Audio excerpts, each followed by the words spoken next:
केंद्रीय अर्थमंत्री निर्मला सीतारामन यांनी नुकताच अर्थसंकल्प सादर केला। या अर्थसंकल्पात सोन्यावरील कस्टम ड्युटी कमी केल्याची घोषणा करण्यात आली। या घोषणेनंतर सोन्या चांदीच्या दरात देखील घसरण झाल्याचे पाहायला मिळत आहे। सध्या सोन्या चांदीचे दर कशा पद्धतीने उतरले आहेत आणि त्याचा ग्राहकांना आणि गुंतवणूकदारांना कशा पद्धतीने फायदा होणार आहे, याबाबतच कोल्हापुरातील सराफ संघाचे अध्यक्ष असलेल्या भरत ओसवाल यांनी माहिती दिली आहे।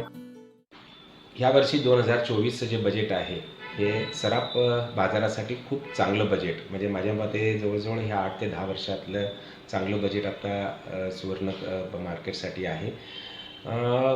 जी सोन्यावर आणि चांदीवर कस्टम ड्युटी जी 15% होती ती 9% कमी करून 6% झाली आहे। सोन्यामध्ये पण 6% कस्टम ड्युटी आहे, त्याचबरोबर चांदी आणि प्लॅटिनियम ते 6 ते 6.5च्या आसपास आहे। तर ह्याचा चांगला परिणाम बाजारावर दिसून आलेला आहे, कारण सोनं हे जवळजवळ 5,000 रुपयांनी 10 ग्रॅमच्या पाठीमागं कमी झालेलं आहे। चांदी जवळजवळ 7,000 रुपयानं कमी झालेली आहे।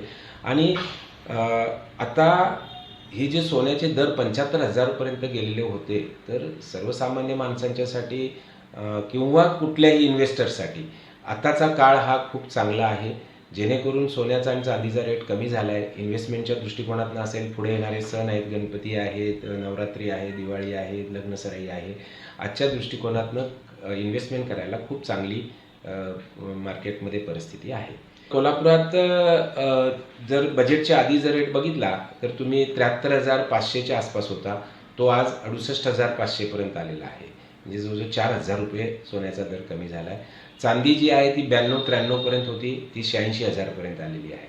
आज सोन्याचा दर आहे 24 कॅरेटचा 69,500 आणि चांदीचा दर आहे 86,000। दरम्यान कमी झालेल्या सोन्या चांदीच्या दराचा ग्राहकांना फायदा होणार असून पुढच्या सण समारंभ आणि लग्न सोहळ्याच्या निमित्ताने सोन्या चांदीची खरेदी आत्ताच करून घ्यावी, असे देखील ओसवाल यांनी सांगितलंय। लोकल 18साठी साईप्रसाद महेंद्रकर, कोल्हापूर।